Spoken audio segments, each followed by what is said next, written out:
Host mom screamed, "Stop," as I saved a blue-lipped child. Now she's paying $40,000 in legal fees after the jury saw what really happened. My mom cried when I declined their full-time nanny offer yesterday. Parents at a play date teased me for being a babysitter until one child choked. After 2 years babysitting the Millers, Mrs. Miller requested me to take her 4-year-old boy to a play date at her friend's house while she worked. With tattoos on my arms and purple streaks in my hair, I looked like everything suburban moms dreaded most about who was watching their children at 19. After 3 years as a paramedic, I had saved more lives than most individuals in their lifetime. Grace, the host mom, looked at me when I entered with little Jackson and dragged Mrs. Miller's son away like I was contagious. "So, you're the babysitter?" she replied slowly, as if I didn't understand English. "We usually only allow parents or relatives at these playdates, but I suppose we can make an exception just this once." She turned to the other moms and shouted that everyone should watch their kids this day because proper supervision may be lacking. I was helping Jackson take off his shoes when another mom inquired if I was in high school. After I declined, she looked at Grace and said, "Oh, so you dropped out then? That explains why you're doing this instead of going to college like normal girls your age." Before I could react, she began telling the others about the epidemic of adolescent dropouts who think raising other people's children is a career. Grace started asking me about my credentials with air quotes. She asked if I had taken child development, CPR, or basic nutrition. She interrupted me and told the other moms that this was why she always met caretakers first. "You never know what kind of person is trusted with innocent children these days," she continued, glancing at my tattoos. "Some people think anyone with a pulse can watch kids. They made me sit in the living room corner while the kids played, treating me like hired help who shouldn't interact with grown-ups."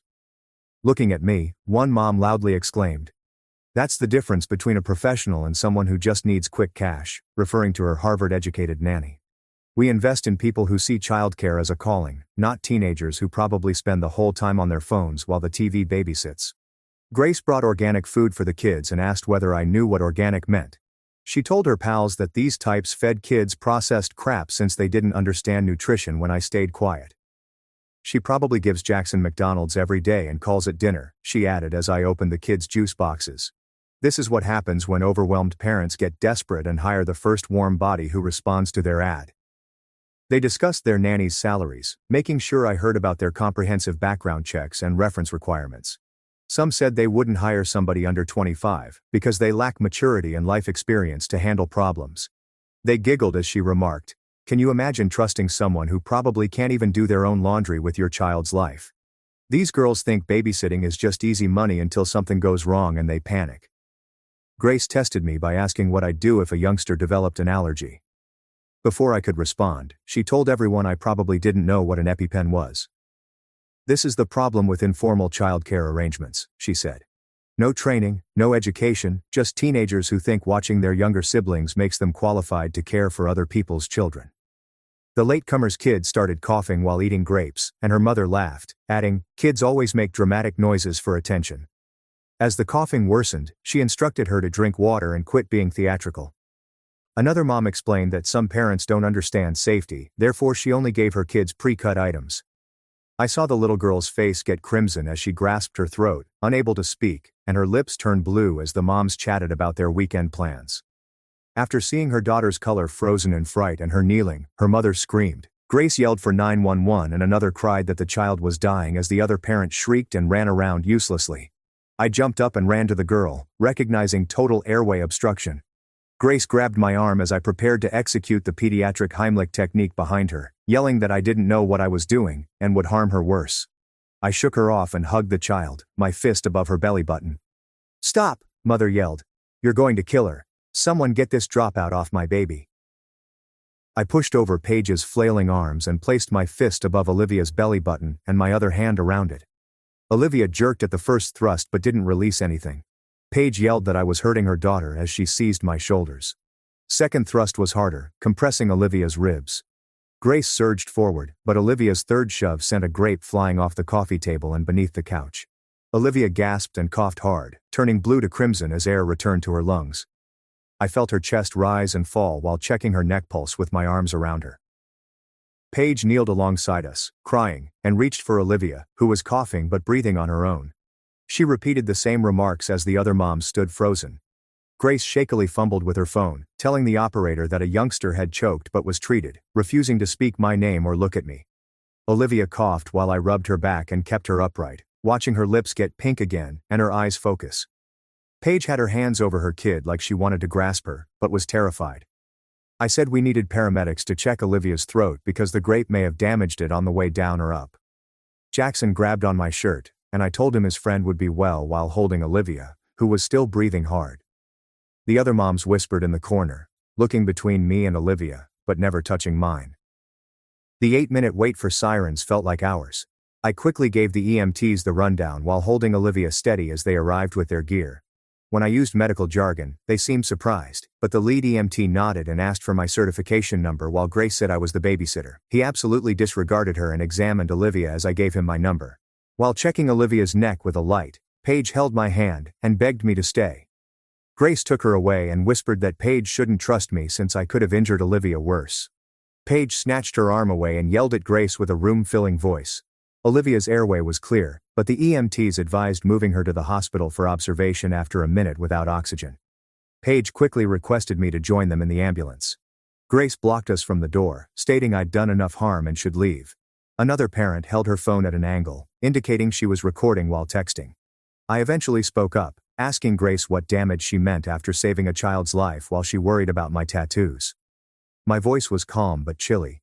Her face turned hot and she said she could help and knew what to do.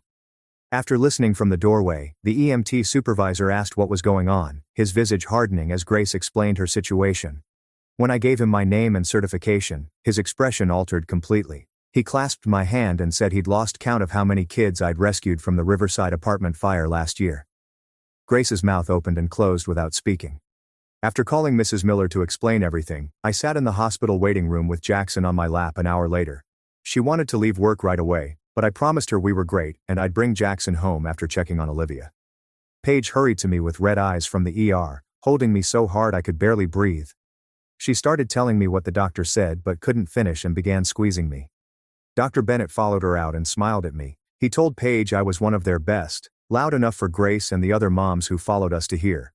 Grace became fascinated with her phone screen as Dr. Bennett shook my hand and stated he'd trust me with his kids any day. Grace's fixation on certificates and degrees is odd since she doesn't know basic first aid. This group seems more concerned in comparing nanny resumes than minding kids. It was almost too late to observe that poor child going blue. Grace's wedding ring clicked against her phone screen as she typed in the corner of the waiting area, giving me unpleasant looks every few seconds while Paige thanked me and Dr. Bennett checked on other patients. One of the playdate moms approached me with a guilty look and apologized for how they'd treated me earlier. However, Grace snarled at her from across the room to remember her side, and she raced back to the group like a scared kid. I sat with Paige for 2 more hours while they monitored Olivia, seeing Grace tap away at her phone with a look like she was planning something. When Mrs. Miller picked up Jackson after leaving work early, the EMTs had told her everything. She hugged me in front of everyone and said she'd never been prouder to have me watch Jackson, and that hiring me was the best decision she'd ever made. Grace observed from her corner with narrowed eyes and moving fingers like she was typing a novel on her phone. After all that transpired, the journey home felt surreal, and by the time I returned to my apartment at 7 that night, I was exhausted, with grass-stained knees from kneeling next to Olivia on Grace's lawn, and shaky hands from the adrenaline crash. After seeing my clothes, my roommate inquired what happened, and as I was speaking about the choking, Heimlich, and hysterical moms, my phone started buzzing with Facebook notifications, like someone had tagged me in something popular. I checked the app and found I'd been tagged in a post in the 10,000-member Westchester Moms Network group, where suburban moms shared advice and gossip. The moment I clicked, my stomach fell. Grace wrote this lengthy statement accusing me of assaulting a child at her home, claiming I'd performed dangerous procedures without consent and traumatized everyone there, making me sound like a violent criminal who'd harmed Olivia instead of saving her life. These indignant comments about unqualified adolescent babysitters and how could I put children at risk were already stacking up. I watched the comment count rise from 50 to 100 to 200 in the 10 minutes I stared at my phone. Mrs. Miller called me. She shakily told me 3 of her mom friends had forwarded Grace's article, asking if I was her babysitter. Even though she continued saying she knew it was lies and would defend me to anyone who asked, I could tell she was frightened about my reputation. Grace posted my full name and a photo of me from today that she probably took when I wasn't looking. Finally, hundreds of strangers knew who I was and what I looked like. The comments got worse as I scrolled, with individuals giving my entire name, photo, and even LinkedIn profile screenshots someone had found. One mom found my Instagram and posted tattoo screenshots to prove I wasn't child-friendly. Grace would lie whenever someone said something positive or asked for more details about what happened, claiming I'd refused to let the real adults help, and that I'd used excessive force on a small child, painting me as a reckless teenager who'd endangered everyone.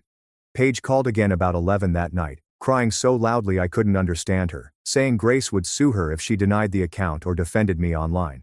She said Grace's husband was a partner at a big law firm, and Grace was using that to scare her into staying quiet by saying Olivia could have been saved without violence if I had let Grace handle it, which was insane since Grace had been screaming and trying to stop me from helping. Paige apologized again, stating she wanted to help me but was afraid of Grace. I told her it wasn't her fault, even though I felt awful thinking about Grace tormenting the mom whose daughter I saved. I barely slept that night, and my phone had 47 missed calls and several texts when I woke up. When I went through them, I saw that 3 of my usual babysitting families had canceled jobs due to online concerns.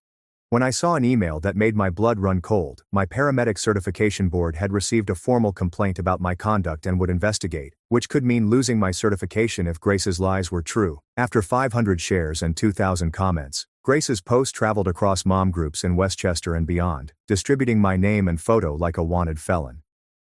While I was deciding what to do, Paige contacted me to meet her at a coffee shop in an hour since it was essential, and she had something that might help.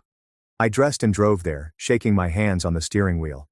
She was sitting in a rear corner booth when I arrived, looking around anxiously like she was afraid someone might see us together. She handed a flash drive across the table with shaking hands when I sat down. She moved in close and said that her purse's nanny cam had caught everything and that she always taped playdates for peace of mind. I saved Olivia's life while Grace screamed and tried to pull me away from her daughter. Paige watched it a dozen times and stated it showed I did everything perfectly while Grace actively interfered with emergency aid. Despite her fear of Grace's threats, she couldn't allow me take credit for protecting her kid. I drove directly from the coffee shop to meet with a lawyer my EMT supervisor recommended when I phoned him that morning. After she watched the film on her laptop, her face turned from professional concern to rage. She recreated the portion where Grace grabbed my arm as I was doing the Heimlich, shaking her head and explaining that this was assault on a minor responder and interference with emergency medical help, which may lead to criminal charges. The lawyer warned Grace that her social media defamation campaign was adding to her legal woes for trying to stop me from saving a child's life, especially with such clear video evidence. I was still in bed when Mrs. Miller's trembling voice called me the next morning to tell me she'd been kicked out of 2 playdate groups overnight. She received messages from group admins claiming they couldn't have someone who employed risky caregivers. One mom contacted her at work to say she was irresponsible for keeping me. Jackson had been wondering all morning why his friend Tommy's mom said he couldn't come over, and she didn't know what to answer him. How can you explain adult pettiness to a 4-year-old who simply wants to play with dinosaurs? She apologized for phoning me so early, but I could tell she was stressed as she said that 3 moms had stopped her at pickup yesterday, demanding to know if she would keep hiring Grace's friend's attacker. I scrolled over Facebook in the afternoon and saw that the initial post about me had over 500 comments. Some woman claiming to be a pediatric nurse wrote lines on how my aggressive technique could have damaged an organ.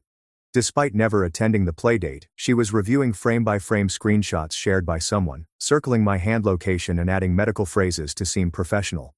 Grace responded to every critical comment with, "Thank you for your professional insight," ignoring the paramedics and physicians trying to rectify the misinformation.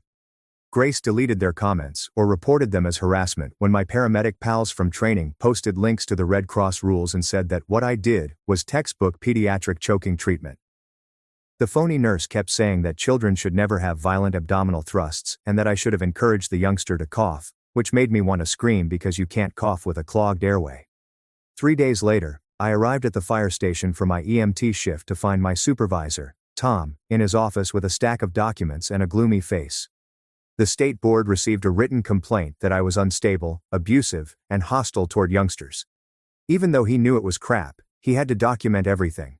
I saw the complaint form where Grace's lies were used to check every potential violation, including substance addiction and mental instability. Grace's fingers speeding over her phone screen while the kid she failed to save is monitored is next level cold. Tom stated he'd written his supportive response, but warned that the probe could influence my certification renewal, which made my stomach plummet because this work was my career path, not just cash. Paige texted me that night to come over. Olivia ran down the driveway, yelling, "My hero!" and throwing her arms around my legs when I arrived. Paige opened her laptop to screenshots of a private Facebook group where Grace was coordinating her campaign, informing other moms what complaints to file and where, even offering template letters they could copy and paste. Grace told people to cite my tattoos as indicators of poor judgment and how I seized her friend's child without permission, turning the life-saving intervention into an attack. Paige was recording everything, but she looked fatigued as she told how Grace had been phoning other moms all day, threatening to ban them from the Christmas party and summer pool club if they didn't accept her story. As I helped Olivia color at Paige's kitchen table the next morning, a car door slammed and Paige saw one of the Playdate moms shooting shots of my car in the driveway through the blinds.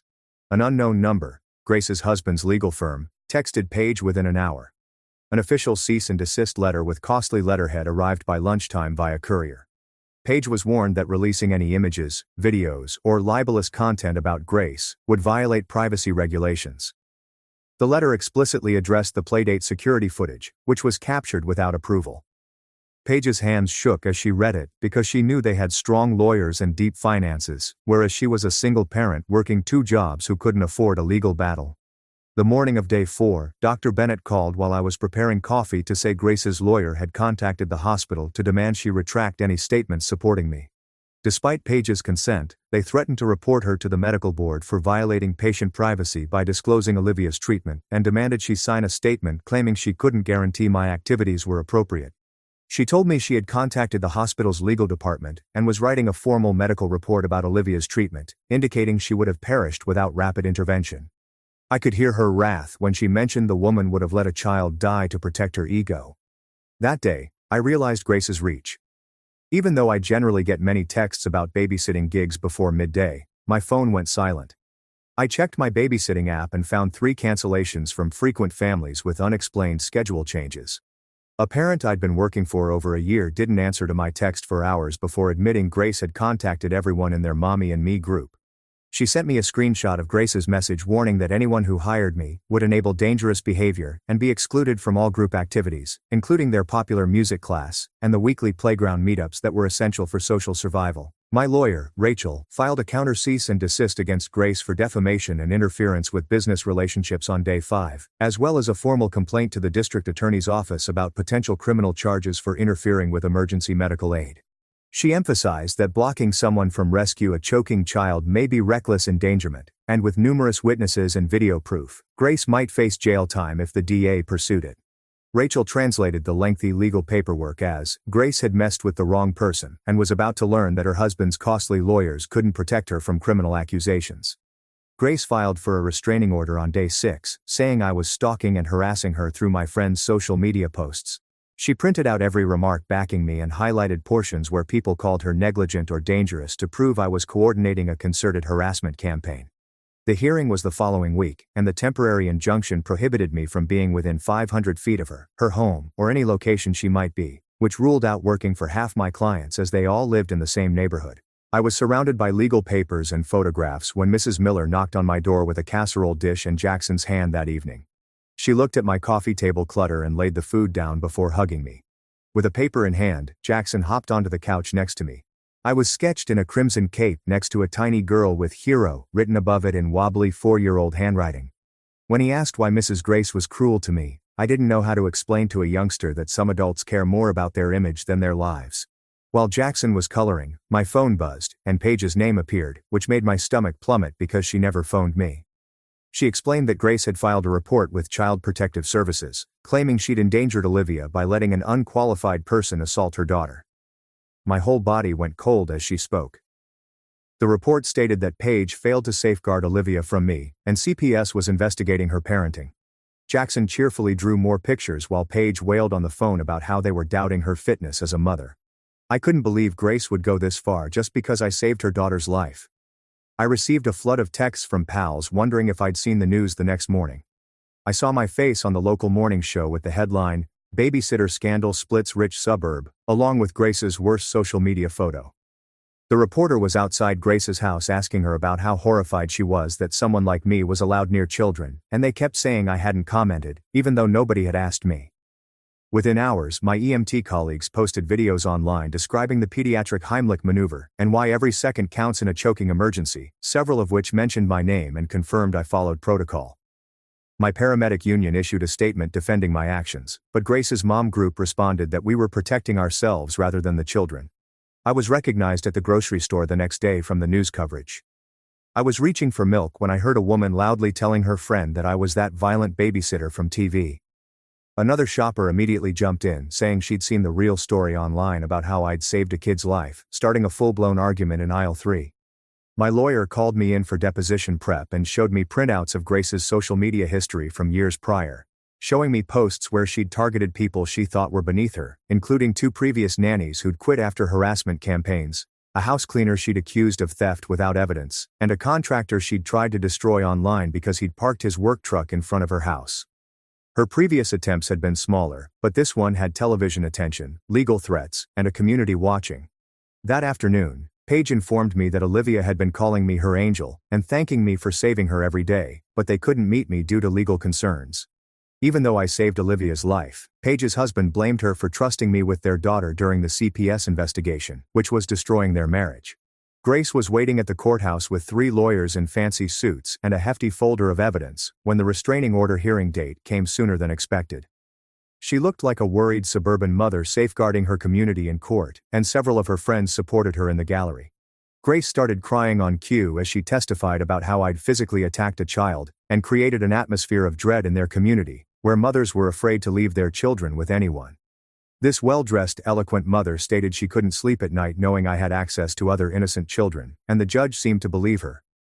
My lawyer then presented a tablet and explained that Paige's living room nanny cam had filmed the entire affair.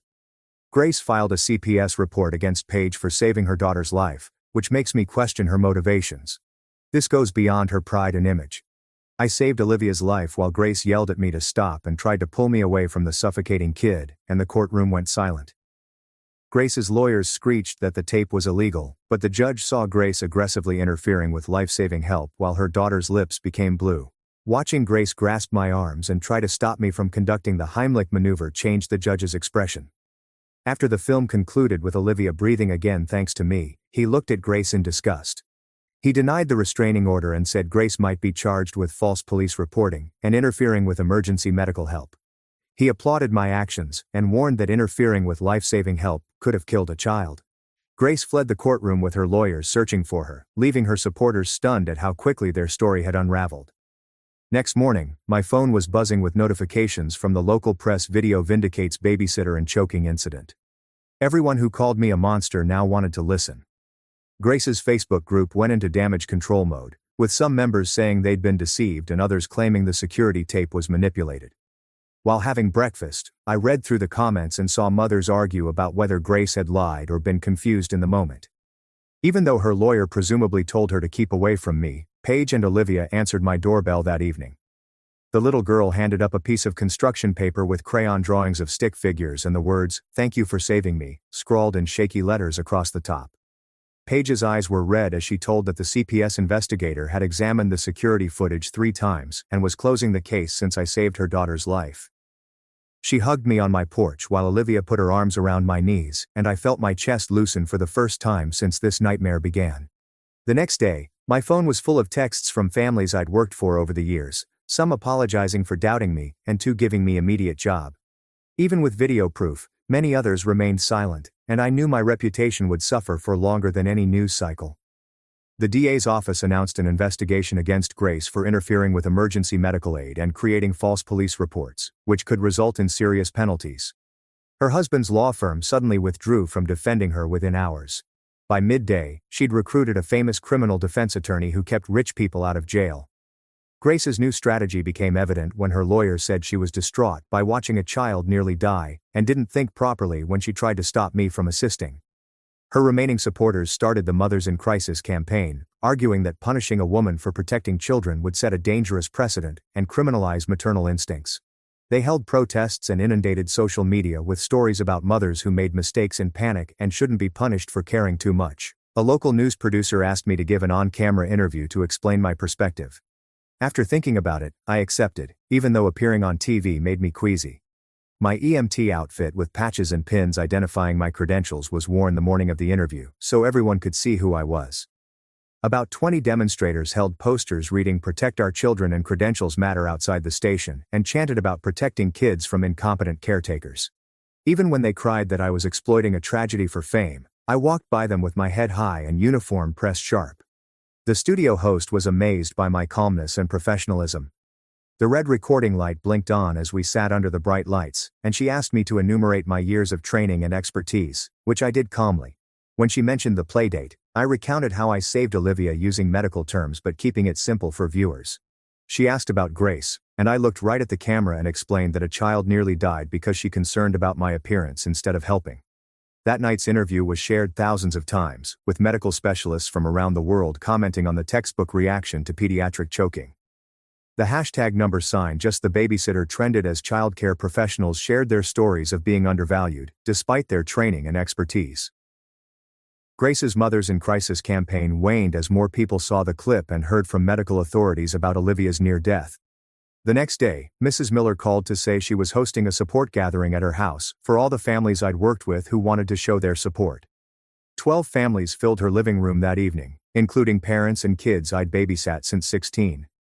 One mother choked up telling everyone how I caught her son's allergic response before she did, and got him to the hospital, while another told everyone how I trained her daughter to control thunderstorm anxiety. The kids crafted an "Emma Saves the Day" banner and put it on the mantle while their parents told stories and hugged me. My lawyer called the next morning to tell me Grace had filed a $500,000 slander case, just when I thought things were improving. My TV interview ruined her reputation and created PTSD that required intense therapy, she said. Her submission contained a psychiatric report indicating she couldn't sleep, had panic attacks when she saw youngsters eating, and had to withdraw from all social activities due to the embarrassment and pain I inflicted by speaking publicly about the incident. 3 weeks later, Grace's preliminary hearing for criminal charges was held at the Westchester County Courthouse. I sat behind the prosecutor, watching Grace fidget in her designer suit while witness after witness testified. The first playdate mom twisted her wedding band as she testified that Grace grabbed my arm and tried to pull me away while Olivia choked.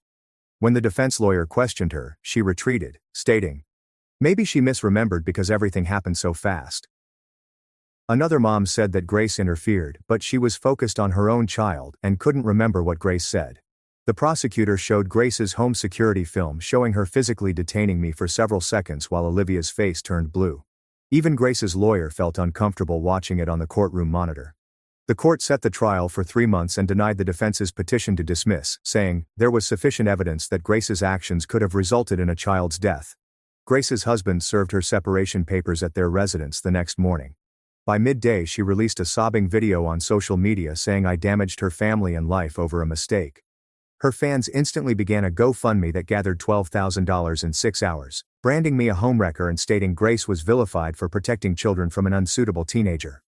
I returned to EMT job full-time to avoid the online controversy, finding my locker covered in printed screenshots of encouraging comments from the popular video, and a banner reading "Our Hero." My partner left a sticky note on my equipment saying, "Heroes come with tattoos too," and the staff bought me a purple stethoscope to match my hair. After months of chaos, conducting calls and helping people who respected my expertise felt like coming home, and I slept better after 12-hour shifts than I had since this catastrophe began. When CPS closed her case with no findings the next day, Paige contacted me crying with relief, saying she was afraid they'd take Olivia since she let me babysit. Her first public support was a long message about how I saved her daughter's life and how grateful she was. Grace's fans filled her comments within 10 minutes, calling her an unfit mother and threatening to report her to CPS again for defending a dangerous babysitter. My lawyer called me at work the next morning and told me to sit down because what he was about to show me would make me angry.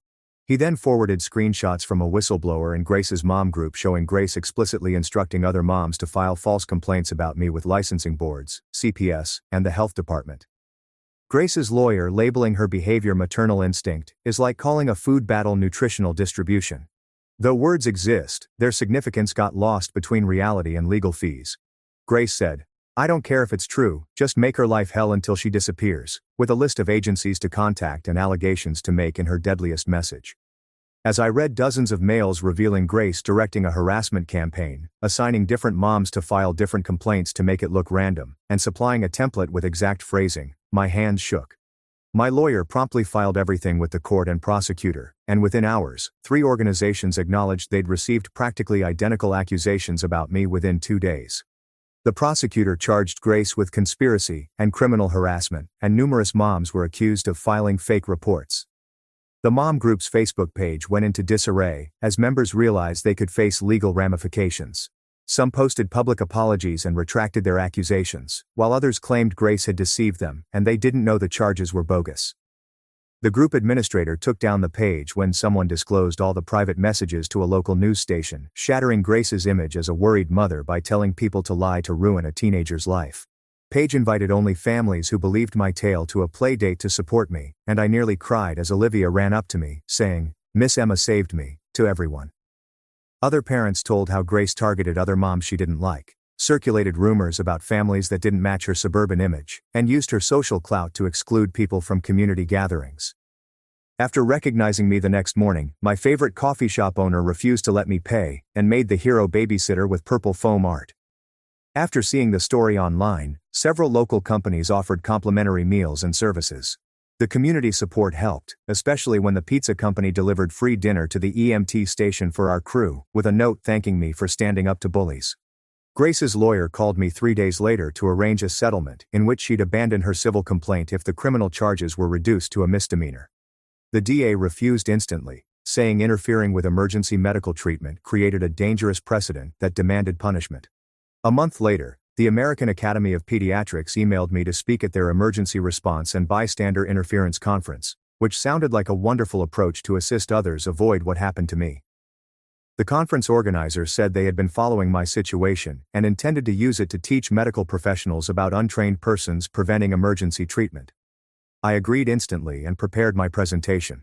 But 2 days later, my lawyer contacted to tell Grace's legal team had filed an emergency motion to prohibit my attendance, alleging it would prejudice potential jurors against their client.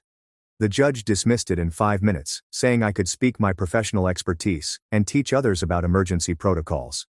Grace's lawyer claimed that discussing the issue publicly breached a gag order, but the judge reminded him that there was no such order and advised him against frivolous arguments. While browsing Instagram 5 days before the conference, an account with no profile picture and a random username sent me a message. It began, "Emma, I know we got off on the wrong foot, but I really need this to go away. I'll give you $50,000 cash if you drop the charges and move somewhere far away. This whole thing has destroyed my life, and my daughter needs her mother. Please consider my offer."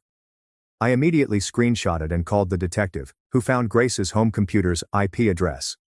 Within 3 hours, cops arrived at her house with a witness tampering and bond violation warrant. She was in county jail overnight until her lawyer arranged an emergency bail hearing. The next morning, she appeared before the judge with messy hair, wrinkled clothes and shaking hands as the prosecutor explained how she tried to bribe me to disappear. The judge revoked her bail, calling her a flight risk and a threat to the justice system.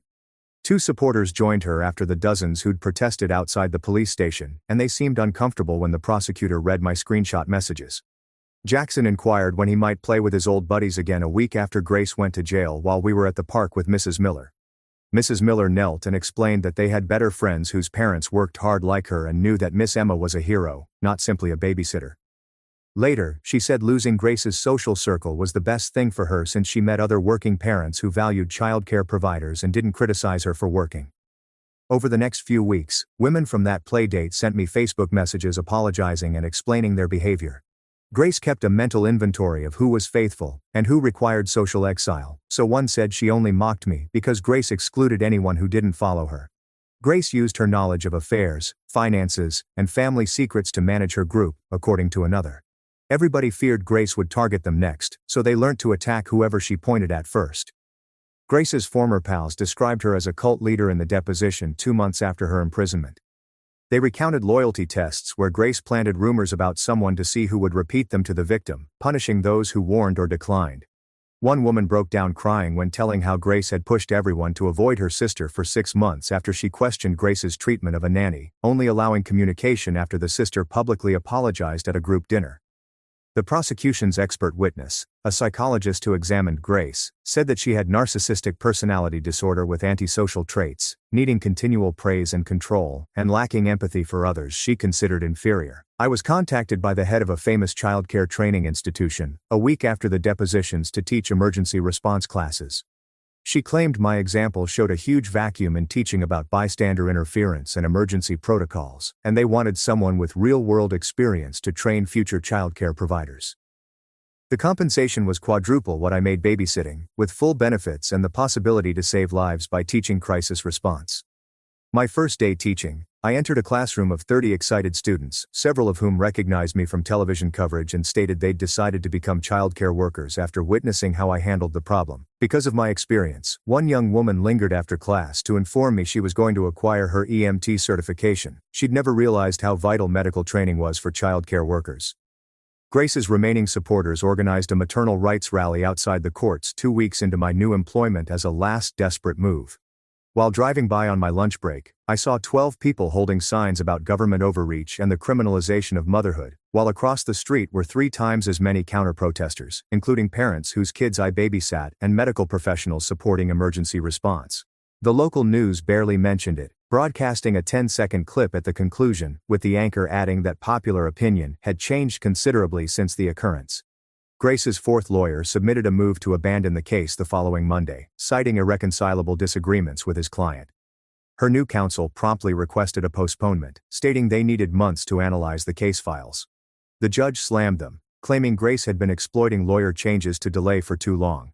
The trial date was established for the following month with no more extensions, warning that any further postponements would result in obstruction charges.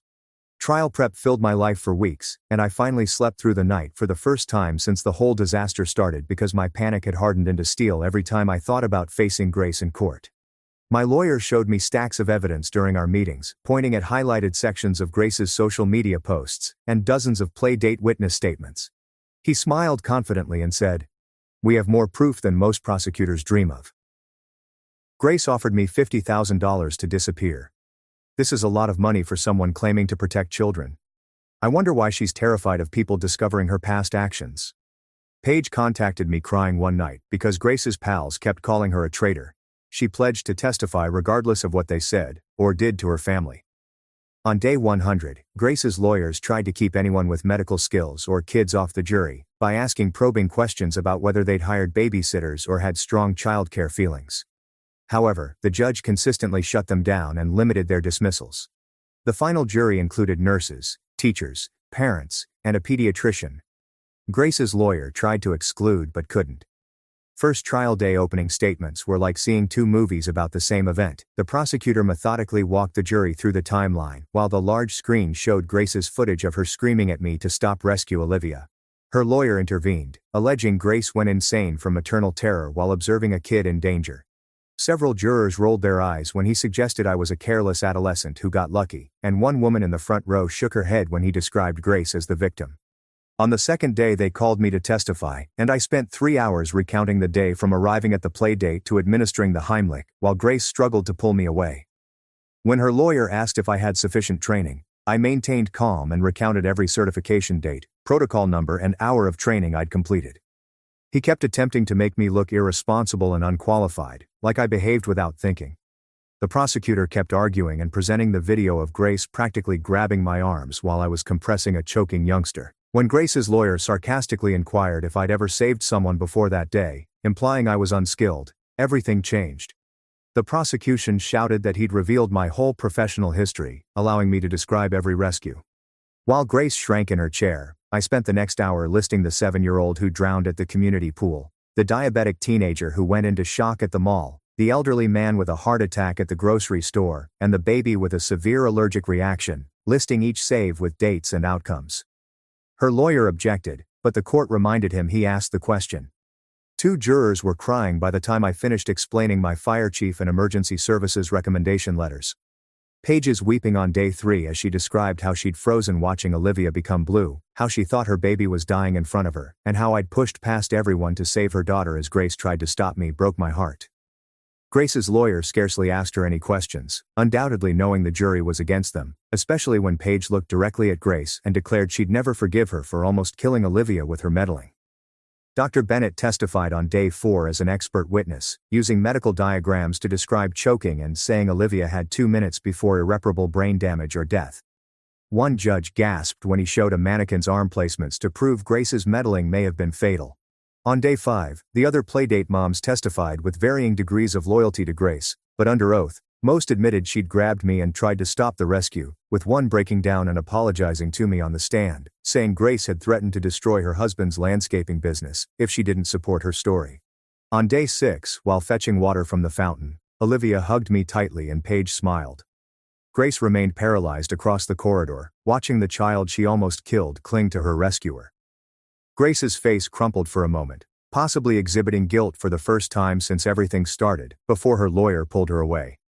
Grace testified with her chin up on day 7, against her legal team's desires, trying to say she was a worried mother defending her children from a dangerous teenager.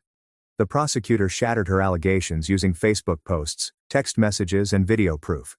She finally acknowledged to coordinating the harassment campaign against me, saying it was justified because I traumatized everyone at the playdate. The prosecutor asked if letting Olivia die would have been less distressing, but she merely stared at her hands.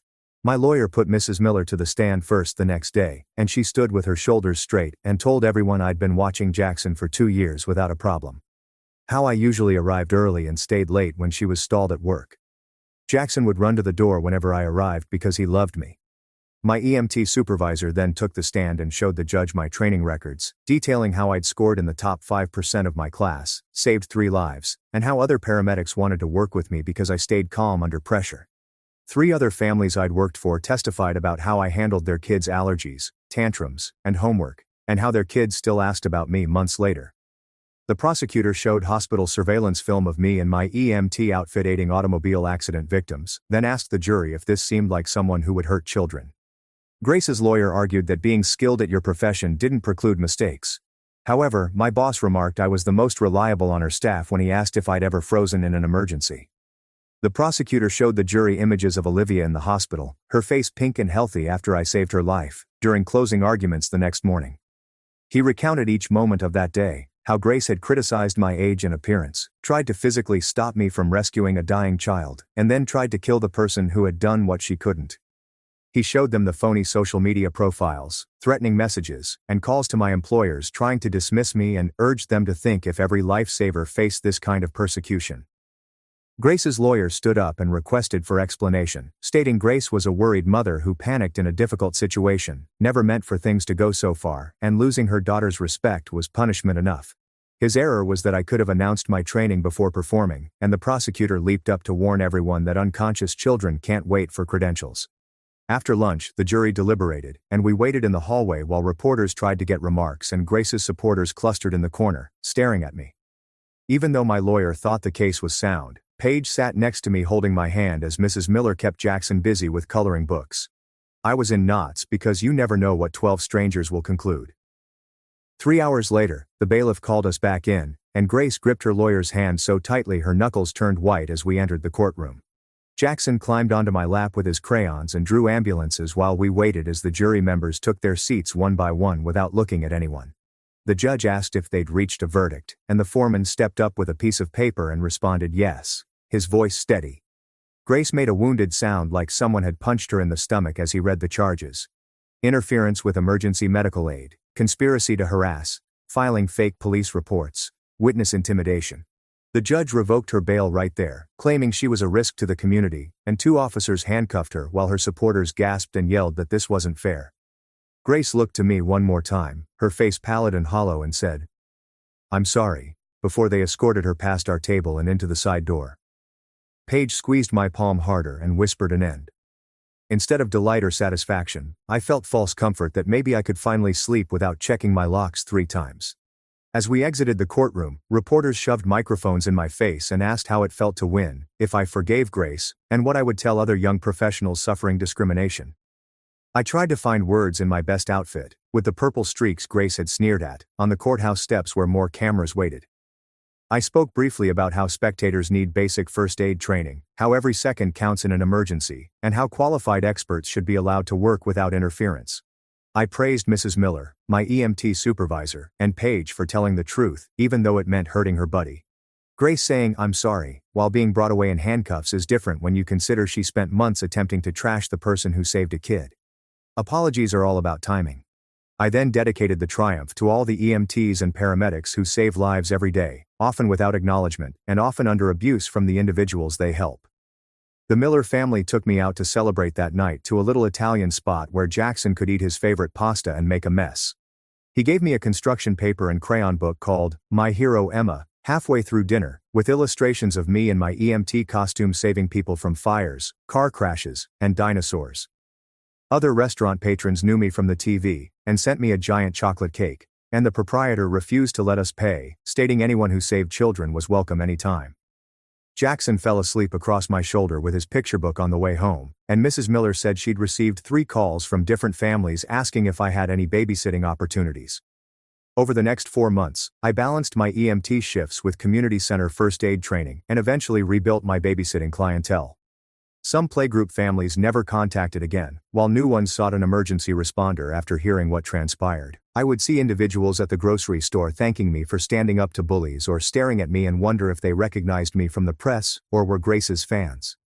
The nightmares faded but never went away, so I still double-checked my locks and saved screenshots of strange messages. I attended Grace's sentence 5 months after the trial, viewing her in a conservative suit instead of her fashionable outfits. She was sentenced to 2 years probation, 500 hours of community service at the Children's Hospital, therapy, and anger management programs. Her lawyer estimated that she had to pay over $40,000 for my legal bills plus the salary I missed from the firing families. Grace read a statement admitting that her pride and bigotry had endangered a child's life, that she'd put her ego before Olivia's safety, and that she'd sought to destroy someone whose only crime was being young and different while working. The next day, Paige called to ask me to a special first aid training day for parents at the community center. She wanted me to teach. We taught CPR, choking response and wound care for 6 hours to 30 families, including several from that playdate. Olivia skipped around the room telling everyone how I saved her life and showing off her junior EMT badge as I taught them how to position their hands and utilize pressure on practice dummies.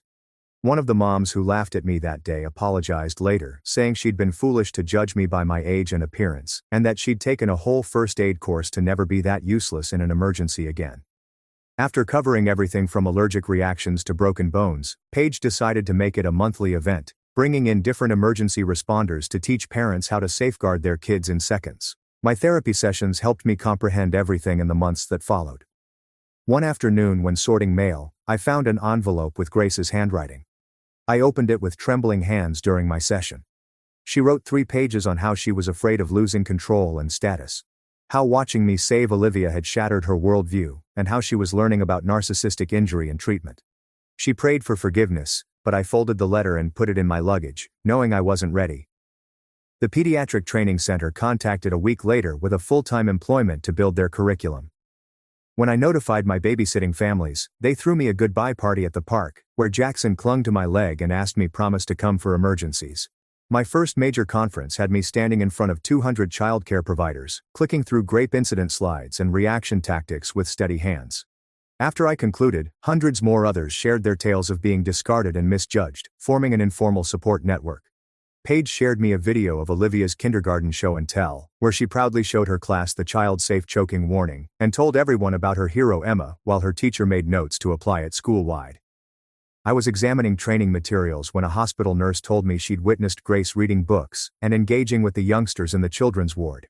My lawyer called to say Grace's insurance had paid the defamation countersuit, and I immediately gave the money to fund EMT training scholarships, the first going to a young lady with tattoos who'd been told she wasn't professional enough for healthcare. One night, Mrs. Miller asked me to babysit so she could attend a promotion ceremony she never would have pursued without seeing my strength through everything. Jackson, now 5, called me his superhero all night and showed me his pictures of me saving people. I ran into one of the original Playdate moms at the grocery store while buying milk. She apologized profusely and told me her daughter was signed up for my first aid class next week. I saw Grace in the back row of my evening class, sitting quietly beside a friend who was fostering children, taking careful notes without making eye contact until after class, when she thanked me briefly for the instruction before leaving. When Paige took Olivia to visit, the training facility had become my second home. She proudly displayed her junior first responder certificate from my kids' class and demonstrated proper hand postures and emergency procedures with the confidence of a true learner. Olivia turned and said, "Thank you for saving me so I could save others too." As they left, I felt a physical force as I watched them leave, realizing that terrifying moment in Grace's living room had led me exactly where I needed to be, teaching hundreds of people the skills that could make the difference between tragedy and triumph, a child lost and a life saved. I appreciate your patience today as I asked many questions. Exploring it all with you has been fascinating. Stay curious till we meet. Enjoy the video. It helps more than expected.